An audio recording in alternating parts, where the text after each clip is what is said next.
যেটা আমাদের ট্র্যাডিশনাল, যত কম বল প্রয়োগ করে এরা ডিসপার্স করা যায়। আমরা পানি মেরেছি, তারা ভয় পেয়ে চলে যায়। এরপরে আমরা আরেকটু প্যানিক সৃষ্টি করার জন্য, যেন আমাদের গায়ে হাত না দেওয়া লাগে, সেক্ষেত্রে আমরা সাউন্ড গ্রেনেড মেরেছি। এরপরে হালকা পুশ করেছি। আর এটা ওইটা না, কাপড় ধোয়ার একটাই সলিউশন, চাকা অল ইন ওয়ান। বেসরকারি শিক্ষক নিবন্ধন পরীক্ষা, এই লিখিত পরীক্ষায় উত্তীর্ণ হয়েছিল। এদের মনে হয় লাখখানিকের মতো পরীক্ষা দিয়েছে। 60,000-এর মতো সর্বশেষ, মানে ভাইভাতে কিছু ফেল হয়েছে আর কি, আর পাস হয়েছে 60,000-এর মতো। তো যারা ফেল করেছে তাদের দাবি যে তাদের হচ্ছে পাস করা দিতে হবে। এই বিষয়টা নিয়ে তারা আরও 5-7 দিন আগের থেকেই বিভিন্ন জায়গায় আন্দোলন বা আলোচনা করতেছিল। আমরাও চেষ্টা করতেছিলাম যে ওরা যেসব জায়গায় কথা বলতে চায় তা কথা বলে, কিন্তু জনদুর্ভোগ বা রাস্তার উপরে না আসে।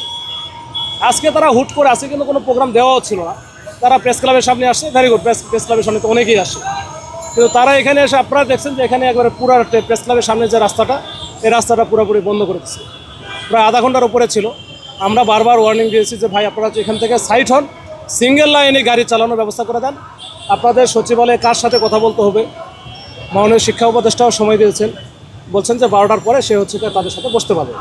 কিন্তু তারা এটা তারপরে শুনবে না। তারা হচ্ছে এখানেই শিক্ষা উপদেষ্টা আসতে হবে, প্রধান উপদেষ্টা প্রেস ক্লাবের সামনে আসতে হবে, এই হচ্ছে দাবিতে তারা অনড় ছিল। তারপরে আপনারা দেখছেন যে আমরা ওয়ার্নিং দিয়ে তাদেরকে এখান থেকে ডিসপার্স করার ব্যবস্থা করেছি।